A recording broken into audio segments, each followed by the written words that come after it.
یہ زندگی ہے تجھ سے اے جنت البقیہ، غم اور خوشی ہے تجھ سے اے جنت البقیہ، ڈھارس بڑی ہے تجھ سے اے جنت البقیہ، یہ زندگی ہے تجھ سے اے جنت البقیہ۔ اعوذ باللہ من الشیطان اللعین الرجیم، بسم اللہ الرحمن الرحیم، الحمد للہ وکفا وسلام علی عبادہ الذین اصطفیٰ۔ درود بھیجو۔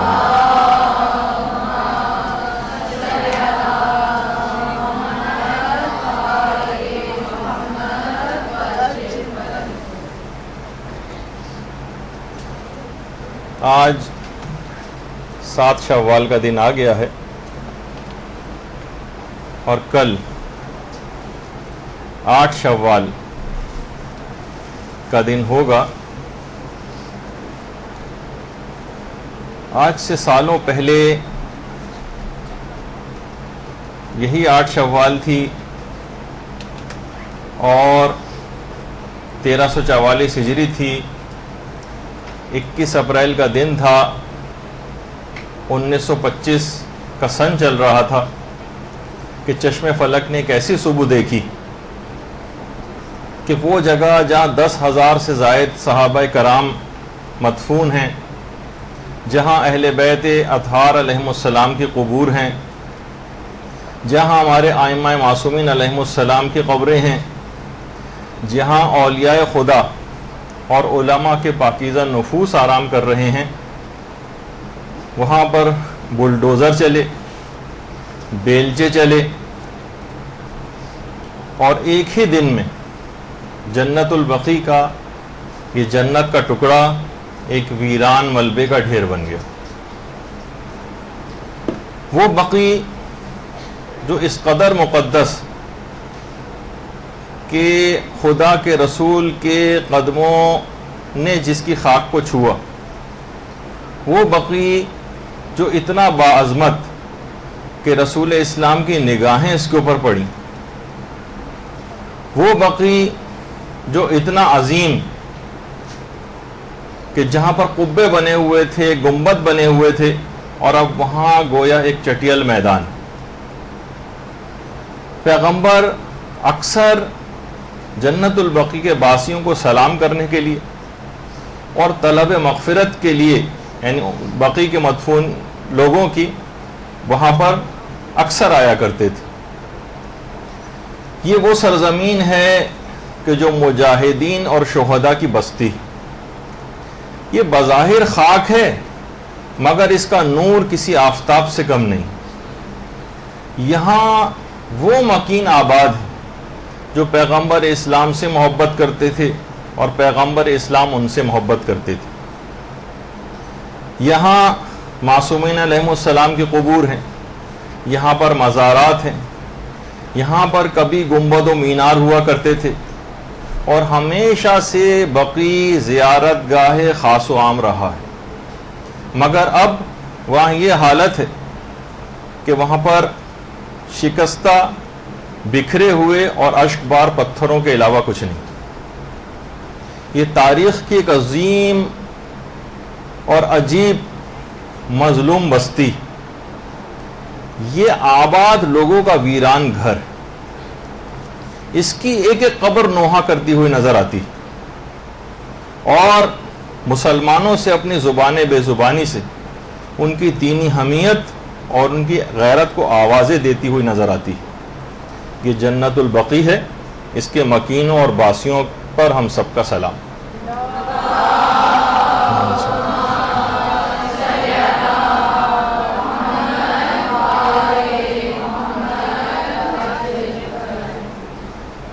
کچھ اگر ہم مختصر طور پر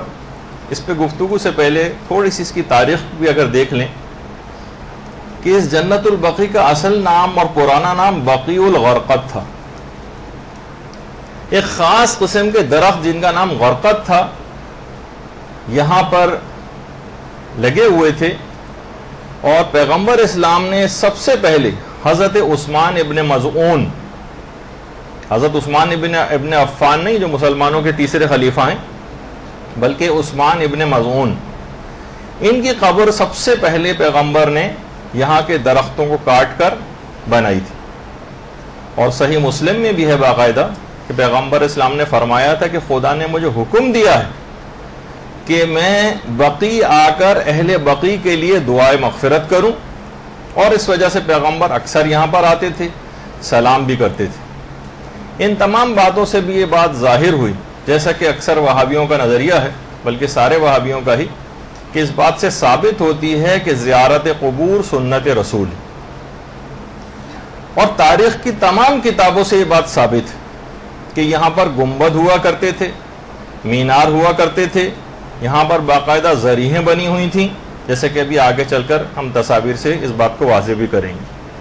اور کتنے ہی سفر ناموں میں اس کا تذکرہ، کتنے ہی سفر ناموں میں، تمام سفر ناموں میں یہ بات کہی گئی ہے جو آج سے 700 سال پہلے لکھے گئے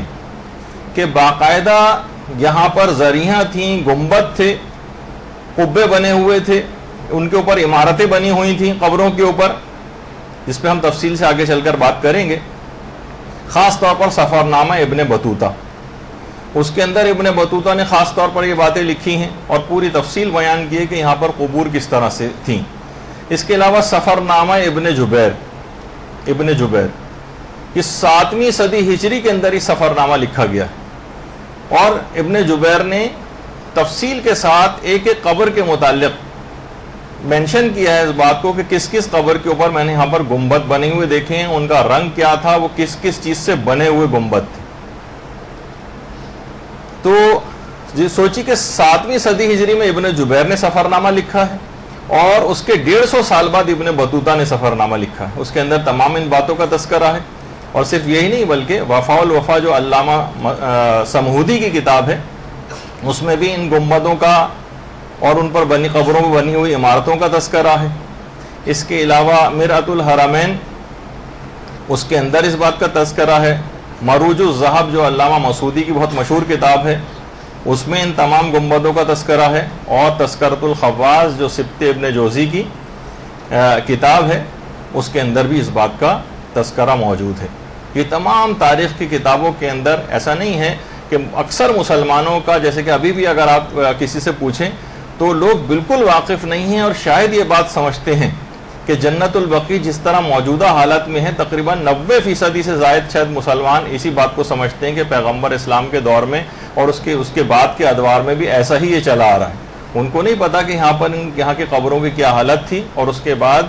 ایک مخصوص نظریے کے حامل افراد نے، ایک چھوٹے سے ٹولے نے کس طرح سے دینی طور پر ایک منمانی کی اور ایک اتنا بڑا ظلم پورے مسلمانوں کے ساتھ کیا.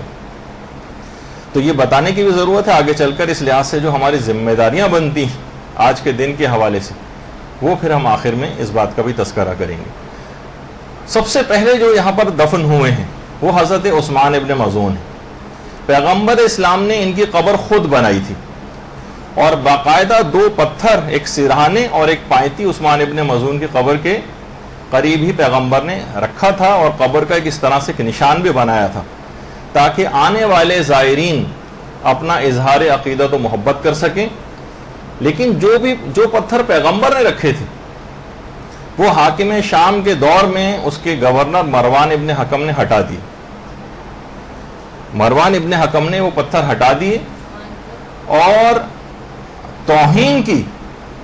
بہت زیادہ توہین کی، پیغمبر اسلام کے اس عمل کی خلاف ورزی کر کے. صحابہ نے بھی سخت رد عمل کا اظہار کیا اور احتجاج ہونا شروع ہوئے، تو مجبوراً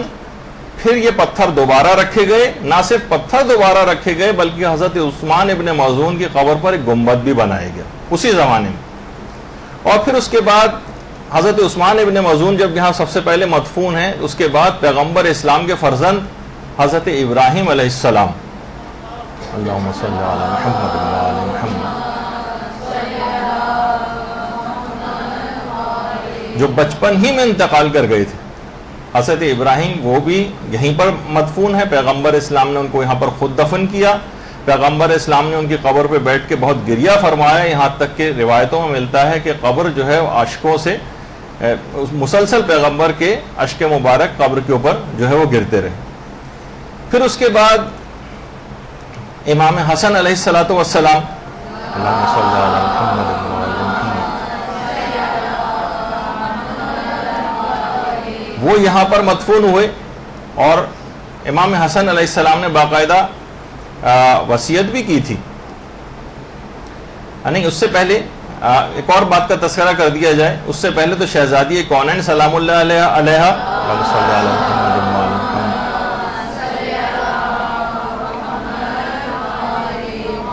کچھ علماء کا رجحان ہے کہ وہ بھی جنت البقیع میں دفن ہوئی، البتہ اور دیگر مقامات بھی ہیں، لیکن کیونکہ ہم فوکس صرف جنت البقیع پہ کر رہے ہیں تو لہٰذا اس متعلق زیادہ اس وقت ڈسکس نہیں کر رہے کہ شہزادی کونین وہ یہاں پر مدفون ہیں، اور ان کی ایک روایت کے مطابق کچھ علماء کا جو رجحان ہے وہ یہ ہے کہ شہزادی قبر بقیع میں ہے۔ تو بہرحال کچھ کے مطابق شہزادی اپنے حجرے ہی میں ہیں، کچھ علماء جو ہے وہ ریاض الجنہ میں بھی سمجھتے ہیں، اور شہزادی کی وصیت تھی کہ مجھے رات کے وقت دفن کیا جائے اور میری قبر کا کوئی نشان باقی نہ رکھا جائے۔ اب اس کی بھی آگے چل کر وضاحت ہو جائے گی کہ ایسا کیوں کیا گیا۔ اس کے بعد امام حسن علیہ الصلوۃ والسلام، اللہم صلی علی محمد وعلی محمد،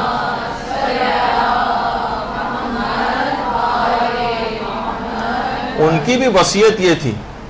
کہ مجھے میرے نانا کے پہلو میں دفن کیا جائے، اور اگر وہاں پر دفن کرنا ممکن نہ ہو نانا کے پہلو میں تو پھر مجھے میری مظلومہ ماں کے پہلو میں دفن کیا جائے۔ تو بعض علماء اس بات کی، اس وصیت کی بنا پر امام حسن کی،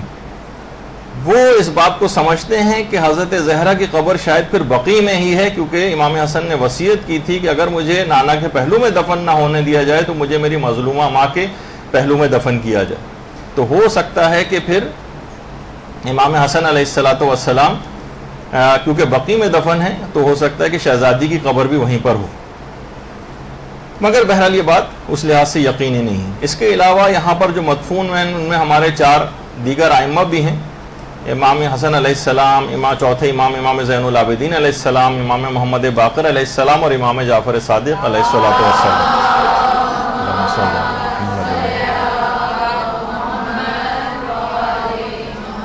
ان 4 ائمہ کے قبور سے الٹے ہاتھ پر ایک قبر اور ہے جو اس وقت تصویر میں نہیں ہے، جو کہ شہزادی سے منسوب ہے، لیکن کچھ علماء یہ فرماتے ہیں کہ وہ حضرت فاطمہ بنت اسد سلام اللہ علیہا امیر المومنین کی والدہ گرامی کی قبر ہے۔ اللہم صلی علی محمد۔ اور وہ جو پیچھے آپ کو قبر نظر آ رہی ہے 4 ائمہ کے، یہ پیغمبر اسلام کے چچا حضرت عباس ابن عبد المطلب کی قبر ہے۔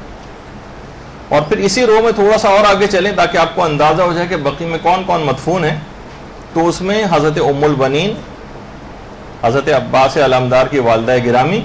اور اس کے علاوہ پیغمبر اسلام کی 2 پھوپھیاں صفیہ اور عاتقہ کی قبریں ایک ساتھ ہیں۔ ان تینوں کے قبور ایک ساتھ ہیں۔ خواتین ایک زمانے تک یہاں سب سے جو ایکسس ہوتا تھا خواتین کا جنت البقیع میں، وہ ان 3 کی قبور تک تو آرام سے، کیونکہ وہ احاطے کے بالکل قریب ہیں باؤنڈری وال کے، لیکن اب وہاں پر بھی رکاوٹیں لگا دی گئی ہیں، اور خواتین نہ صرف کہ جنت البقیع میں اندر نہیں جا سکتی بلکہ اب ان قبور کی زیارت بھی وہ نہیں کر سکتی، جو کہ اس وقت بقیع میں بالکل کارنر پہ تھیں، اور وہاں پہ بھی رکاوٹیں لگا کے ان کو زیارت سے بھی محروم کر دیا گیا۔ اس کے بعد پھر پیغمبر کی جو ربائب تھیں، جو حضرت حالہ کی بیٹیاں تھیں، حضرت حالہ کی، حضرت زینب، حضرت ام کلثوم اور رقیہ،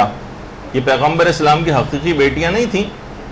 بلکہ ربائب پیغمبر ان کو کہا جاتا ہے، ان کی قبور ہیں۔ پھر اس کے بعد بقیع میں آگے ہی پیغمبر اسلام کی جو ازواج ہیں ان کی قبور ہیں۔ البتہ 2 کی قبور جنت البقیع سے باہر ہے۔ ایک تو حضرت خدیجہ طاہرہ کی قبر جو کہ جنت المعلا کا جو قبرستان ہے مکے میں وہاں پر ہے، اور دوسری پیغمبر اسلام کی ایک اور زوجہ جن کا نام میمونہ تھا، ان کی قبر صرف کے علاقے میں ہے، جو مکہ اور مدینہ کے درمیان تقریباً مکہ سے 20 کلومیٹر دور ایک جگہ ہے، وہاں پر حضرت میمونہ کی قبر ہے۔ پہلے یہ ہوتا تھا، یہ بہت پرانی تصویر ہے، کہ اکثر قافلے جو حج کے لیے آ رہے ہوتے تھے تو وہ صرف میں ٹھہرتے ہوئے آتے تھے، جو مکہ اور مدینہ کے تقریباً درمیان کا ایک علاقہ ہے۔ اور اس کے بعد پھر وہ جو قبر آپ نے دیکھا کہ اس پہ گنبد وغیرہ بنا ہوا تھا، اس کو بھی ڈھایا گیا، اس کے بعد ایک چہار دیواری سی بنا دی گئی، اور آج کل حضرت میمونہ کی قبر بالکل اس طریقے سے فلیٹ کر دی گئی ہے۔ تو بہرحال یہ تو دو قبور باہر ہیں۔ اس کے علاوہ جتنی پیغمبر اسلام کی اور زوجہ ہیں، مثلا حضرت زینب ہے، حضرت ریحانہ ہیں، حضرت ماریہ قبطیہ ہیں، حضرت زینب بنت جہش ہیں، ام حبیبہ ہیں، حضرت حفصہ ہیں، سودا ہیں، جویریہ ہیں، حضرت عائشہ ہیں اور ام سلمہ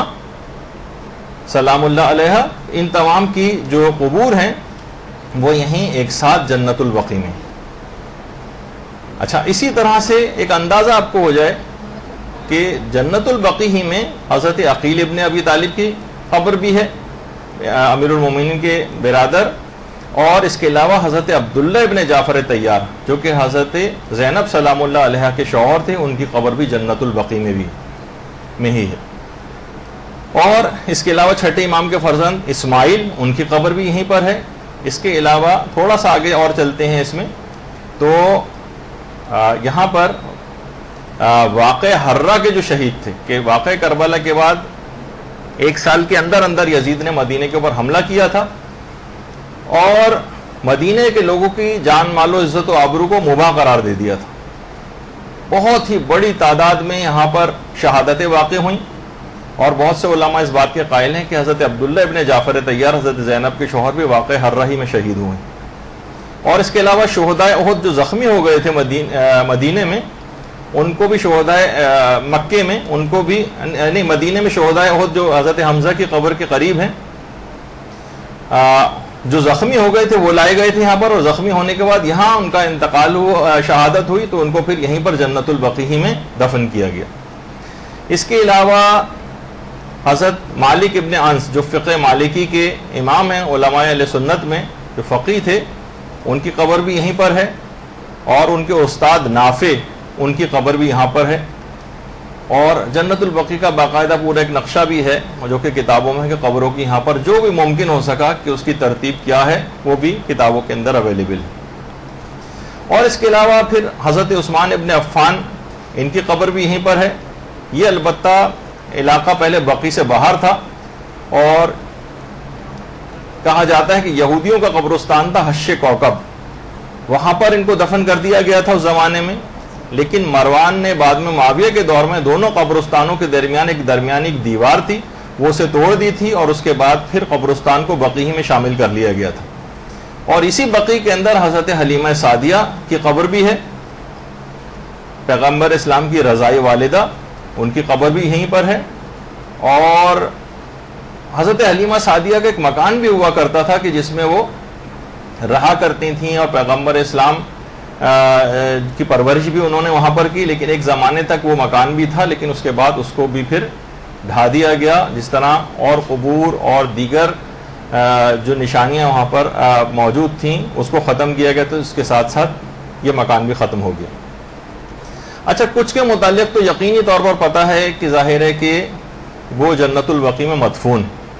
اور ان کی جگہوں کی نشاندہی بھی ہے کہ کہاں کہاں ہیں، لیکن بہت سارے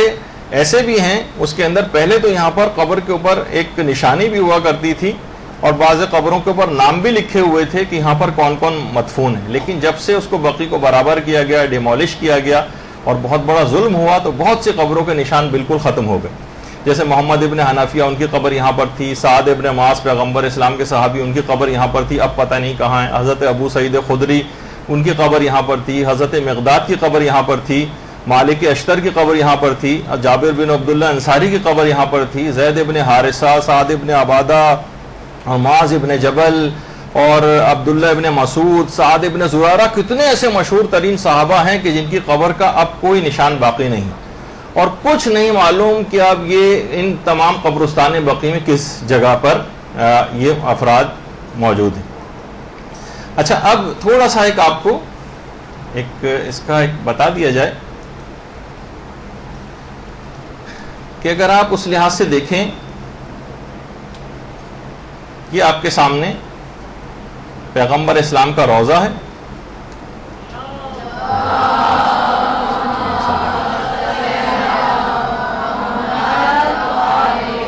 اور یہ اس کے سامنے قبرستان بقیع۔ بقیع صرف اور صرف اب ایک چٹیل میدان کی طرح سے ہے، اور یہاں پر وہ تمام قبے اور جتنے بھی عمارتیں سب بنی ہوئی تھیں، وہ سب بالکل ختم ہو گئی.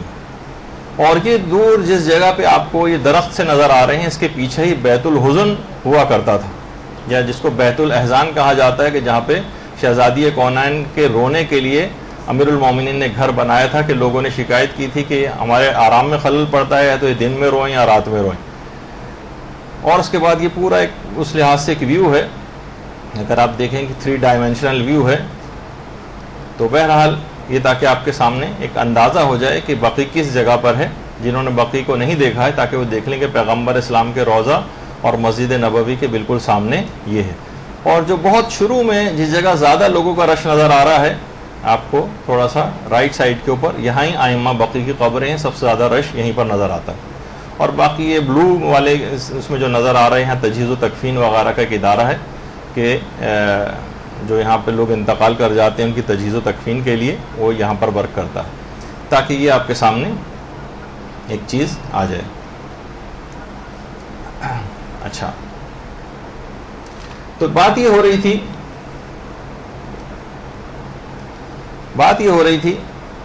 کہ 8 شوال کا دن تھا، 21 اپریل تھی 1925 میں. پہلے یہاں پر روضے بھی بنے ہوئے تھے اور اس کے علاوہ یہاں پر گنبد بھی بنے ہوئے تھے، اس پر مینار بھی تھے، مگر وہابیوں نے اپنی دیرینہ عداوت اور ایک سیاست کی بنیاد پر انہیں ڈھا دیا. اور آگے چل کر ہم یہ واضح کریں گے کہ کوئی فقہی مسئلہ نہیں تھا، بلکہ اس کے پس پردہ کچھ اور دیگر عوامل بھی تھے. سب سے پہلے یہ بھی ضروری ہے کہ تھوڑا سا ایک وہابیت کا ایک مختصر سا تعارف کروا دیا جائے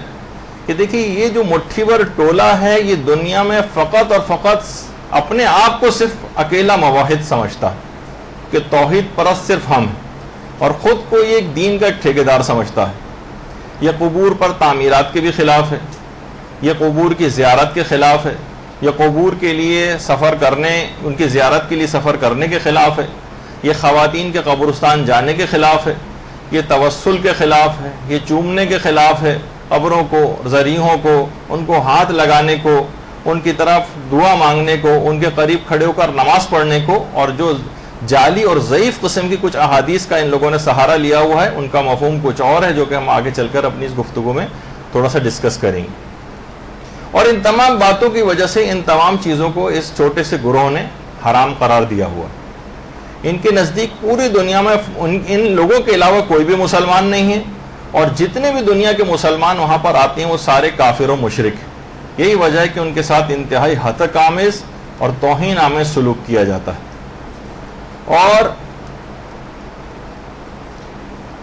اور ظاہرین جتنے بھی وہاں پر آتے ہیں ان سب پر یہ تہمت لگاتے ہیں کہ سارے مشرک ہیں جو شرک کرنے کے لیے یہاں پر آتے ہیں. جو اس فرقے کا بانی تھا اس کا نام تھا شیخ محمد ابن عبد الوہاب. محمد ابن عبد الوہاب نجدی، یہ اس کی تصویر ہے. یہ اس فرقے کا بانی تھا، اور اس فرقے کے جتنے نظریات ہیں اس کے اپنے ذہن کی اختراع تھی. اچھا، اس کا نام تو محمد تھا، اس کے باپ کا نام عبد الوہاب تھا. علماء نے یا اس زمانے میں لوگوں نے اس کے فرقے کو اس کے باپ کے نام سے موسوم کیا، حالانکہ اس کے باپ کا اس کے عقائد سے کوئی تعلق نہیں تھا. لیکن اگر اس کے اپنے نام سے اس فرقے کو موسوم کیا جاتا، مثلا اس فرقے کو فرقہ محمدیہ کہا جاتا، تو پیغمبر اسلام سے نام کی مماثلت کی وجہ سے یہ لوگ اس کا ناجائز فائدہ اٹھاتے، لہٰذا اس کو اس کے باپ کی طرف منسوب کر کے پکارا گیا. یہ 1115 ہجری کے اندر پیدا ہوا تھا، اور اس کا باپ عبد الوہاب قاضی تھا. شیخ محمد ابن عبد الوہاب نے فقہ حنبلی کی تعلیم تو اپنے باپ سے حاصل کی تھی. فقہ حنبلی آج کل بھی سعودی عرب میں جس فقہ کو فالو کیا جاتا ہے وہ فقہ حنبلی ہے کچھ اعتبار سے، لیکن اب تو ابن تیمیہ وغیرہ کے عقائد جو ہیں وہ وہاں پر اور اس کے مسائل ہی زیادہ تر چلتے ہیں. لیکن فقہ حنبلی کی تعلیم اس نے اپنے باپ سے حاصل کی تھی، اور جوانی سے نجد کے لوگوں کے اعمال اور رسومات کو یہ حرام قرار دیتا تھا جوانی کے دور سے. پھر یہ بصرے بھی گیا، بصرے میں اس پہ بہت تنقید ہوئی ہے، وہاں سے بھی نکالا گیا، اور اپنے باپ سے بھی اس کے مذہبی اختلافات ہو گئے. خیر 1153 ہجری میں اس کے باپ کا بھی انتقال ہو گیا. اب اس نے کھلم کھلا اپنے عقائد کی تبلیغ شروع کر دی. لوگ اس کے پاس جمع بھی ہونے لگے اور اسی دوران اس کے تعلقات آل سعود سے بھی ہو گئے اور ان جو حکمران تھے ان سے اس نے تعلقات پیدا کر لی اور حکومت کے معاملات کے اندر بھی یہ شخص دخیل ہو گیا. اور جو ان کے عقائد کو تسلیم نہیں کرتا تھا یہ اس کے مال و متاع کو لوٹنے کو جائز قرار دیتا تھا اور جو مال ان سے حاصل ہوتا تھا ان مسلمانوں سے ان کو یہ مال غنیمت سے تعبیر کرتا تھا اور انہیں کافر قرار دے کر جنگی قیدیوں کا سا سلوک ان سے کیا جاتا تھا. ان کے جان و مال و عزت و آبرو کو کسی قسم کے بھی یہ احترام کا قائل نہیں تھا ان کے اور لوٹ لیا جاتا تھا, قتل کر دیا جاتا تھا. اور ایسا جو وہاں کا ایک علاقہ ہے سعودی عرب کا, اس کے قریب ایک گاؤں فصول میں انہوں نے سب سے پہلے 300 مسلمانوں کو قتل کیا تھا جو آج بھی تاریخ کے اندر موجود ہے اور ان کا تمام مال و متاع لوٹ لیا تھا کیونکہ ان کے عقائد قبول کرنے کو وہ تیار نہیں تھے. اچھا, سن 1206 ہجری میں محمد ابن عبد الوہاب بھی مر گیا لیکن اس کے پیروکاروں میں سے جو امیر سعود تھا اس نے 20,000 افراد کا ایک لشکر تیار کیا اور اس کے بعد اس 20,000 کا لشکر لے کر اس نے کربلا کے اوپر حملہ کیا اور انتہائی وحشیانہ قتل عام کیا اور اتنی تباہی مچائی کہ بعض مورخین یہ فرماتے ہیں کہ اس نے تقریباً کربلا میں 5,000 زائرین کو قتل کیا اور بعض علماء تو 20,000 زائرین کی تعداد لکھتے ہیں. کربلا میں انہوں نے حملہ کر کے 20,000 زائرین کو قتل کیا اور اس کے بعد حرم امام حسین علیہ الصلوۃ والسلام میں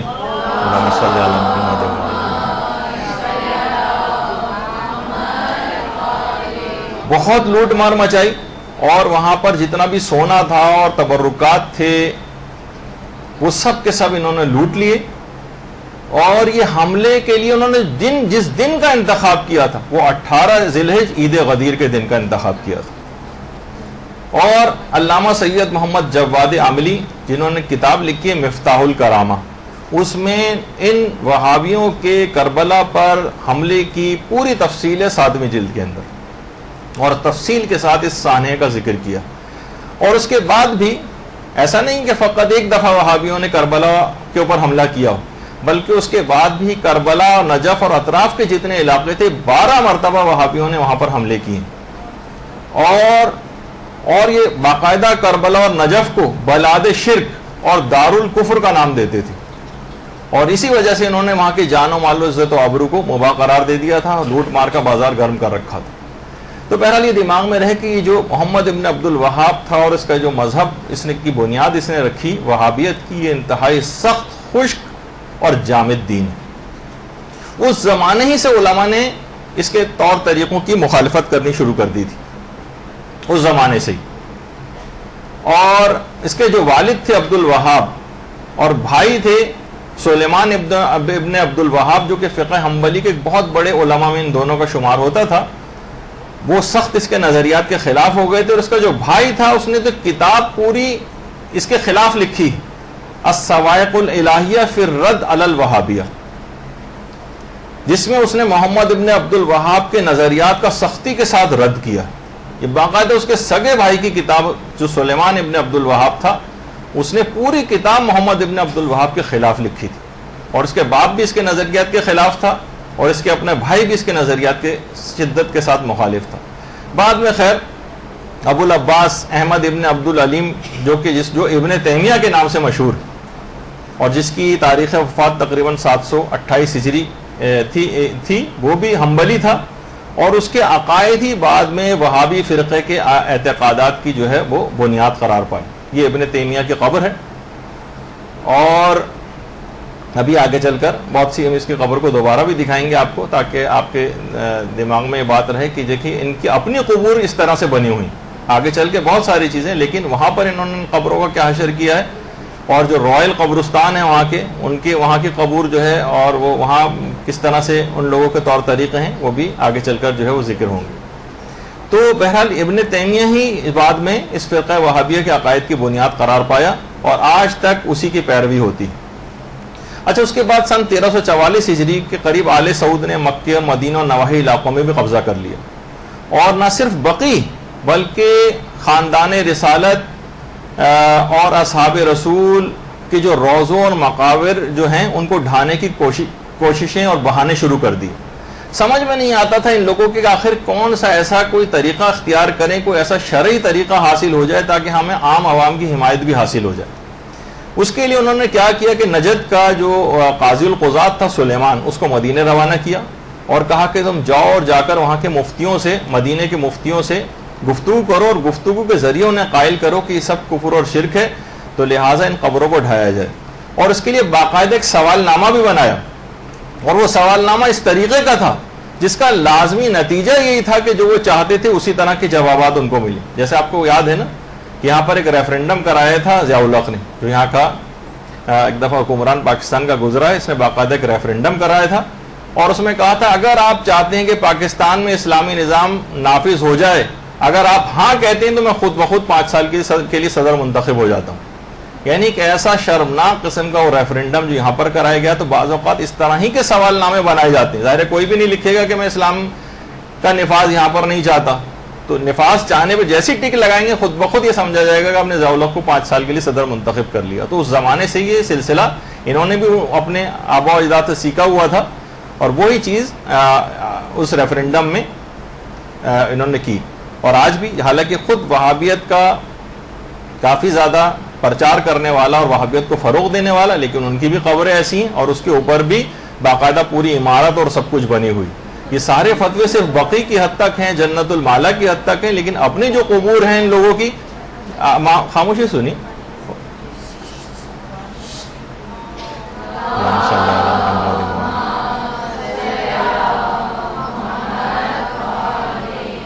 تو ایسا سوال نامہ بنایا گیا کہ جس کا لازمی نتیجہ یہی تھا, اور باقاعدہ دھمکی دی وہاں کے مفتیوں کو کہ اگر تم نے ہماری مرضی کا فتویٰ نہیں دیا تو تم پر شرک کا حکم لگایا جائے گا, تمہاری مذمت کی جائے گی, اگلے مرحلے میں تمہیں توبہ کا حکم دیا جائے گا, اور پھر بھی اگر تم لوگ نہ مانیں اور ہمارے مطلوبہ فتوے کے اوپر دستخط نہیں کیے تو تم کو واجب القتل قرار دے کر قتل کروا دیا جائے گا. یہ سوال نامہ جو باقاعدہ بنایا گیا تھا, یہ مکہ کے ام القریٰ جو رسالہ تھا اس میں شوال میں 1344 ہجری کے شمارے میں وہ سوال نامہ شائع ہوا تھا. جب وہ شائع ہوا تو اس کی اشاعت پر تمام مسلمانوں میں کوہرام مچ گیا, مگر انہوں نے ایک نہ سنی اور بالآخر اپنی مرضی کا فتویٰ حاصل کر لیا. اور اس کے بعد بقی کے روضوں اور قبروں کو مسمار کرنے کا شرمناک کام شروع کر دیا. روضوں کے تمام قیمتی سامان کو ان لوگوں نے لوٹ لیا, وہاں پر کدال چلنے لگے اور جنت البقیع کو ملبے کے کیسے ڈھیر میں تبدیل کر دیا جس کو دیکھ کر دل کانپ جاتا. اچھا, اب صرف بقیع نہیں بلکہ انہوں نے تمام اسلامی یادگاروں کو, تمام اسلامی یادگاریں ان کو انہوں نے نشانہ بنانا شروع کیا. بنو ہاشم کے جتنے گھر بنے ہوئے تھے ان کو منہدم کرنا شروع کیا, جتنے بھی مکانات یہاں پر اہل بیت اطہار کے تھے ان کو گرانا شروع کیا توسیع کے نام سے. مختلف مرحلوں کے اندر یہ سلسلہ آج تک جاری و ساری. ہر دفعہ زیارتوں پہ جاتے ہیں تو کچھ نہ کچھ آثار مٹے ہوئے نظر آتے ہیں, اور وہ مکان پیغمبر اسلام کا جو حضرت خدیجہ کے ساتھ پیغمبر اسلام جس مکان میں 28 سال پیغمبر نے گزارے تھے اس کو بھی منہدم کر دیا گیا, اس کو کھنڈر میں تبدیل کر دیا. اور یہ بیت سیدہ خدیجہ تھا, اور اس کے اندر باقاعدہ وہ کمرہ بھی تھا جہاں پہ حضرت, یہ جو دائرہ نظر آ رہا ہے جہاں پہ سیدہ کونین کی ولادت ہوئی تھی.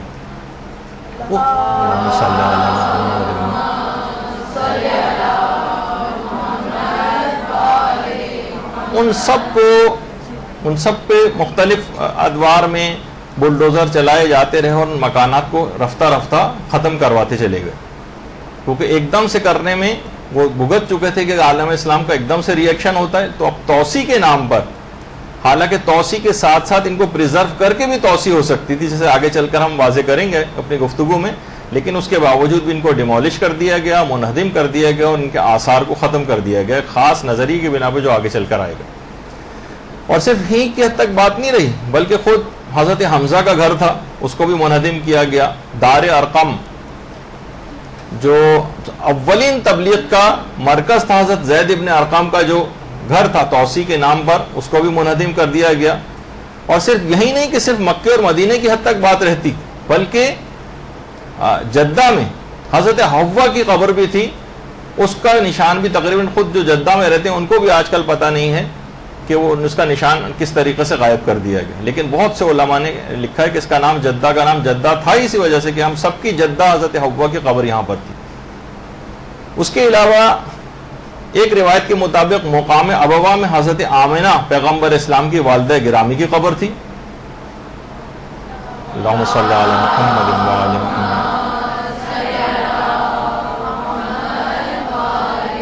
لوگوں نے پتھر وغیرہ رکھ کے اس کا ایک نشان باقی رکھنے کے حوالے سے حضرت آمنہ کی قبر یہاں پر تھی۔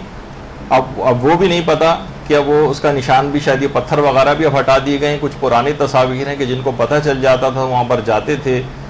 اور اپنی دعائیں، حاجتیں، گریہ وزاری، اپنے اظہار عقیدت و محبت جو ہے ان قبور کے اوپر جا کر کیا کرتے تھے، لیکن وہ بھی ساری منہدم جو ہے وہ کروا دی گئی۔ مثلا جتنے بھی افراد کو پتہ چلتا تھا کوشش کر کے وہاں پر جاتے تھے، لیکن اب معلوم نہیں کہ وہ قبر کہاں۔ اس کے علاوہ پھر اس کے بعد بھی پھر 1924 میں طائف میں حضرت ابن عباس کی قبر تھی، اسے بھی منہدم کروایا گیا۔ اس کے علاوہ جو بیت الاحزان، انڈیا اور پاکستان کے بہت سے علماء کا نظر یہ ہے کہ بیت الاحزان جنت البقیع میں نہیں ہے، بلکہ جنت البقیع سے وہ باہر ہو جہاں پہ کھجور کے درخت آپ کو میں نے تصویر میں دکھائے تھے، وہ اس کا وہ والا ایریا ہے جنت البقیع کے باہر کی طرف، پیچھے کی طرف۔ وہاں پر جو بیت الاحزان تھا جہاں پہ شہزادی رونے کے لیے جو ہے وہ جایا کرتی تھیں، اور انہوں نے نہ صرف اس مکان کو منہدم کروایا بلکہ یہاں پر پورے مدینے کا کوڑا اور کرکٹ اور غلاظتیں لا کر ڈالی جاتی تھی۔ اور بیت الاحزان کے نام سے خیر ہمارے بہت سے علماء نے جو ہے وہ کتابیں بھی لکھی ہیں، اور اس تصویر میں بھی وہی والی جگہ بیت الاحزان کی جو ہے وہ شو کی گئی۔ تو بہرحال امیر المومنین نے یہ گھر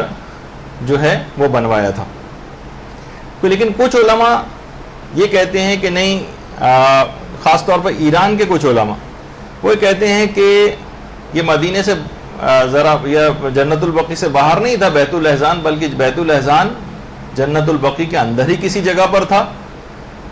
اور وہ کہتے ہیں کہ حضرت عباس ابن عبد المطلب کی جو قبر ہے، جو چاروں ائمہ بقیع کی قبر کے جو بالکل پیچھے آپ کو قبر نظر آ رہی ہے، اس کے قریب میں ہی کہیں بیت الاحزان جو ہے وہ بنایا گیا تھا۔ اور کچھ مورخین نے کہا ہے کہ حضرت ابراہیم جو پیغمبر کے فرزند تھے ان کی قبر کے قریب کہیں یہ جگہ تھی۔ بہرحال جو بقیع میں کسی جگہ پر تھا یا بقیع سے تھوڑا سا باہر، بہرحال اس کو بھی ڈھا دیا گیا۔ اچھا، بیت الاحزان یہ جو ہے احزان جو جمع ہے حزن کی، اور اس کے معنی احزان کے معنی کئی غم۔ جب بھی شہزادی کہتی تھیں کہ مجھ پر اتنی مصیبتیں پڑی ہیں کہ اگر روشن دنوں پر پڑتے وہ غم تو وہ سیاہ راتوں میں تبدیل ہو جاتے۔ اس لحاظ سے یہ سب سے پہلا عزاخانہ تھا جو رونے کے لیے شہزادی کونین نے بنایا تھا، جس کی بانی سیدہ کونین سلام اللہ علیہ تھی۔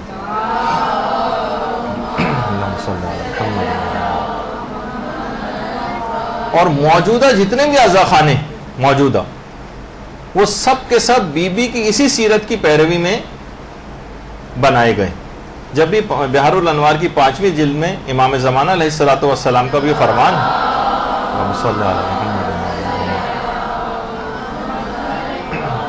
کہ رسول اللہ کی بیٹی کی سیرت ہمارے لیے نمونہ عمل ہے،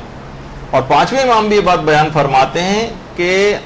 آپ خدا کی تمام مخلوقات، جنوں، انسانوں، چرند، پرند، سب کے لیے واجب الاطاعت تھی، یعنی آپ کی پیروی سب پر فرض تھی۔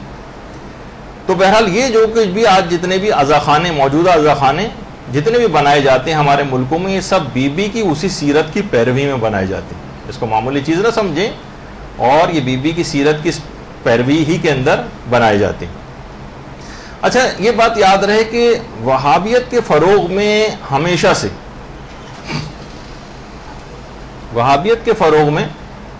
ہمیشہ سے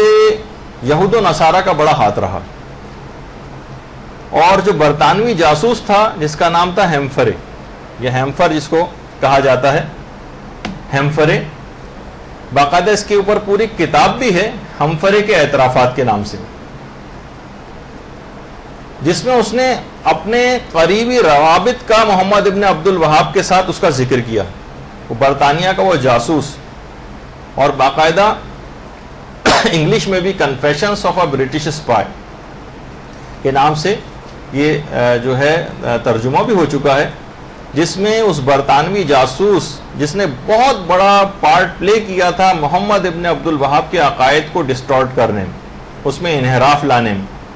اس نے باقاعدہ اعتراف کیا اپنے اعترافات میں کہ میرے بہت ہی قریبی روابط محمد ابن عبد الوہاب کے ساتھ تھے. محمد ابن عبد الوہاب, جتنی بھی اس کی اور تصاویر بھی ہیں محمد ابن عبد الوہاب کی, وہ ہر ایک کے اندر کوئی نہ کوئی برٹش ریپرزینٹیٹو اس کے ساتھ ضرور ہوتا ہے جو اس کو گائیڈ کرتا تھا. تو یہ جو بالکل ایکسٹریم رائٹ سائڈ پر جو کھڑا ہوا ہے شخص داڑھی میں, یہ خود جو ہے وہ برٹش ریپرزینٹیٹو تھا جو اس کو مستقل گائیڈنس پرووائڈ کیا کرتا تھا, اور کوئی نہ کوئی ایک جاسوس ہمیشہ سے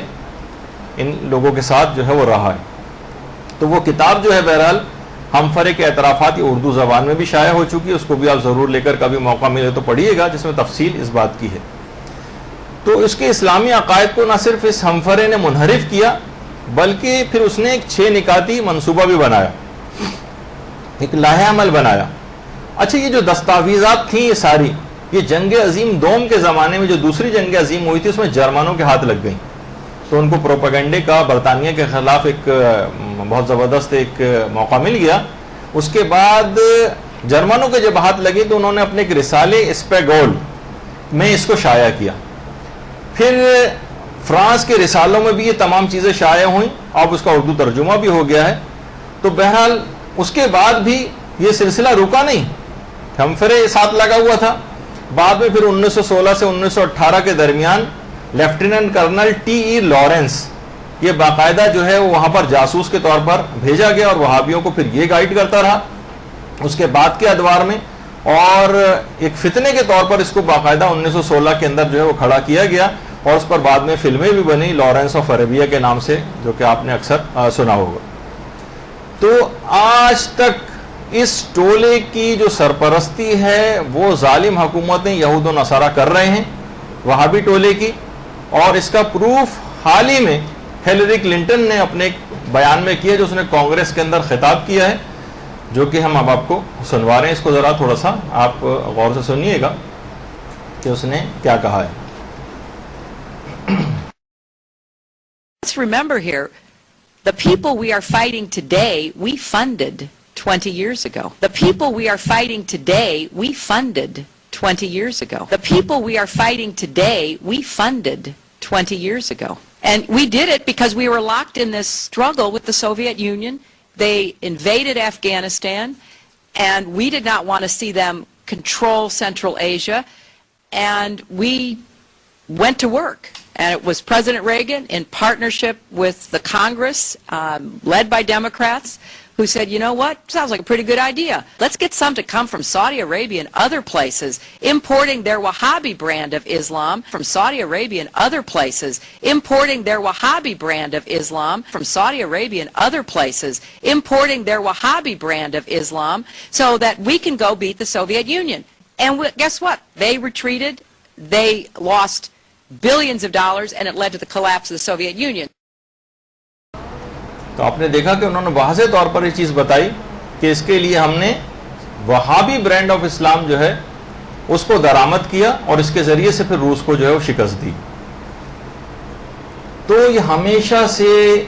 یہ ظالم حکومتیں اس وہابی ٹولے کو پروموٹ کرتی رہی ہیں, اس کے افکار کو پھیلاتی رہی ہیں, ان میں ان کے مقاصد کار فرما تھے. آپ نے اس سے پہلے ہیمفرے کو دیکھا, پھر جو ہے یہ لارنس آف عربیہ وہاں پر آیا. اس کے علاوہ بھی ہر وقت ایک برٹش اسپائی کوئی نہ کوئی گائیڈنس کے لیے ان لوگوں کے ساتھ رہتا تھا. تو اب اچھا, پھر اس کے بعد جب انہوں نے انہدام کر دیا اور منہدم کر دیا جنت البقیع کو, تو بعد کے سالوں میں پھر ملکوں کے اندر یہ احتجاجات جو ہے وہ شروع ہو گئے. ہر ملک کے اندر یہ احتجاج شروع ہو گئے, اور حجاز کی حکومت نے اس کے بعد جب احتجاج زیادہ ہوا تو عراق, شام اور مصر سے آنے والے حجاج پر پابندی لگا دی کہ اگر تم جو وہاں رہنے والے بھی تھے ان سے کہا اگر تمہیں وہابیت قبول ہے تو ٹھیک ہے, ورنہ تم کو یہاں سے نکال دیا جائے گا. ہزاروں مسلمان ان کے ظالمانہ رویے کی وجہ سے مکہ اور مدینہ چھوڑ کر چلے گئے، ہزاروں مسلمان۔ اچھا، ابتدا میں تو انہوں نے یقین دہانی کرائی کہ ہم نہ ان پہ دوبارہ تعمیرات کروا دیں گے، لیکن ابھی تک کوئی آثار نہیں ہے کہ اس وعدے کو وہ پورا کرے۔ اس کے بعد ایک احتجاجی تحریک شروع ہو گئی پوری دنیا میں، تمام شیعہ و سنی افراد متحد تھے، مگر نہ جانے بعد میں کیا ہوا کہ گزشتہ 80 سالوں میں سوائے مکتب تشیع کے سب نے جنت البقیع کے انہدام کو بھلا دیا، اور اب فقط اور فقط شیعہ حضرات ہی 8 شوال کا دن منا کر اہل بیت سے اپنی مودت کا اپنا فریضہ ادا کرتے ہیں، اور علماء فرماتے ہیں کہ اجر رسالت ادا کرتے ہیں، اجر رسالت۔ یہاں جو آپ آ کر بیٹھی ہوئی ہیں، یہ گفتگو سن رہی ہیں، یہ اسی اجر رسالت کی ادائیگی ہے جس کا قرآن نے حکم دیا۔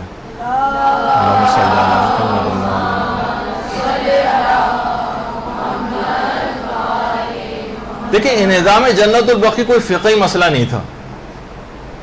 یہ ایک شیطانی اور ایک سیاسی حکمت عملی تھی جس کی بنیاد خاندان اہل بیت سے ایک دیرینہ عداوت اور دشمنی تھی۔ عام دشمنیوں میں دیکھیے انسان کیا کرتا ہے، لوگوں کو قتل کر دیتا ہے، گھر بار کو جلا دیتا ہے، تباہ و برباد کر دیتا ہے، انہیں ڈھا لیتا ہے۔ لیکن جب نفرت اور دشمنی اپنی انتہائی حدوں کو اور آخری حدوں کو چھونے لگتی ہے تو پھر ان کی قبروں کو بھی نہیں چھوڑا جاتا، اور یہی وجہ ہے کہ امام حسین علیہ الصلوۃ والسلام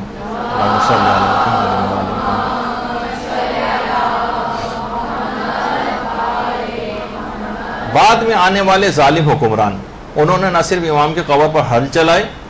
بلکہ نہروں کا پانی تک قبروں کے اوپر چھوڑا۔ پانی جیسی قبر کے اطراف میں آیا، دائرے کے اندر آ کر گول گول گھومنے لگا اور قبر کے اندر داخل نہیں ہوا، اور وہ تمام علاقہ کہ جہاں پر پانی دائرے میں گھومتا رہا اس کو حائر حسینی کہا جاتا ہے۔ وہ قبے کے نیچے والی جو جگہ جہاں پہ امام حسین علیہ السلام کی قبر ہے، اس کے اطراف، قبور کے اطراف میں پانی گول گول چکر کھانے لگا، اور یہی وہ جگہ ہے حائر حسینی۔ پھر وہ اس کے فقہی احکام بھی تھوڑے سے الگ ہو جاتے ہیں، تو ابھی جس کو ہم ڈسکس نہیں کر رہے، لیکن بہرحال ایک تاریخی ایک جگہ، تو تاکہ دماغ میں رہے کہ بہرحال انہوں نے پوری کوشش کی کہ حل بھی چلوا دیے، پانی بھی چھوڑا گیا۔ تو قبروں کی اسی بے حرمتی اور بے احترامی کے پیش نظر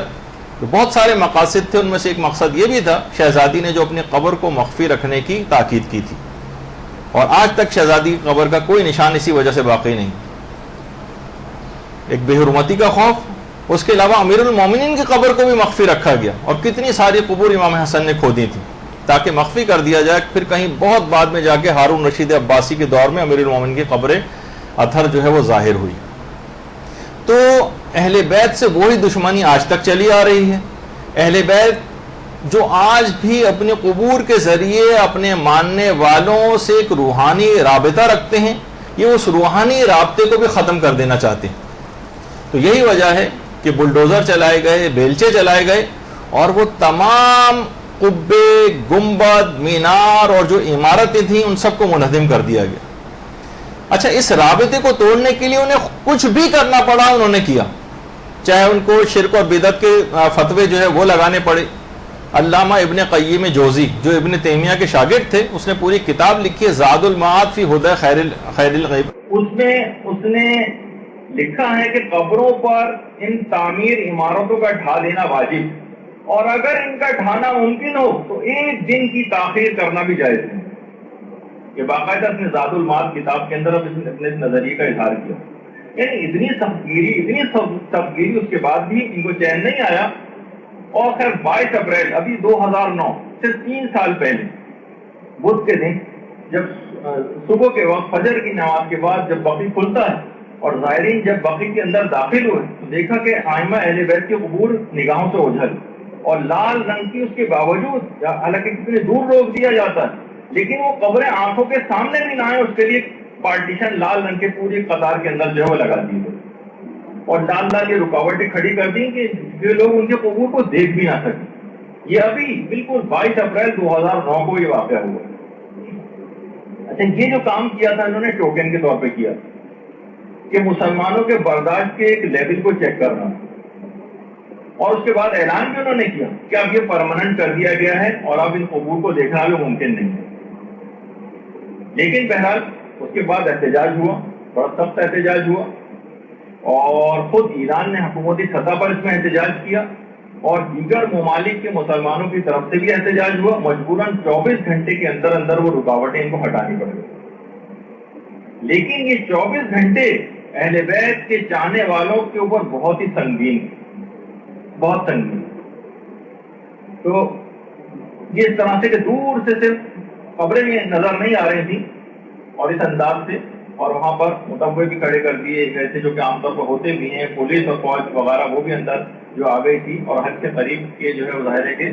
ایام نہیں تھے تو اس وجہ سے بہت زیادہ رش بھی وہاں پر نہیں تھا، لیکن یہ آنن فانن یہ خبر پھیل گئی، تصاویر انٹرنیٹ اس کے ذریعے، اور ایک احتجاج شروع ہو گیا۔ حکومت ایران نے بھی مکمل احتجاج کیا، تو 24 گھنٹے کے اندر یہ ہٹا تو لی، لیکن یہ کتنے سنگین تھے یہ 24 گھنٹے بھی۔ اب آپ خود سوچئے کہ گزشتہ 87 سال سے یوسف زہرا امام زمانہ علیہ السلام کے دل نازلی پہ کیا گزر رہی ہے، کیسا ان کا دل ان قبروں کو دیکھ کر خون کے آنسو روتا ہو۔ ہم سے 24 گھنٹے برداشت نہیں ہے، اور امام زمانہ 87 سال سے یہ چیز دیکھتے آ رہے ہیں۔ تو بہرحال اچھا، اب وہابی حضرات جو ہیں انہوں نے کچھ جعلی دلائل، کیونکہ یہ بھی ہمیں بیان کرنا مقصد ہے، وہ بنائے کہ گنبد اور قبروں کو ہم نے کیوں ڈھایا ہے، اس کے منہدم کرنے کے انہوں نے کچھ دلائل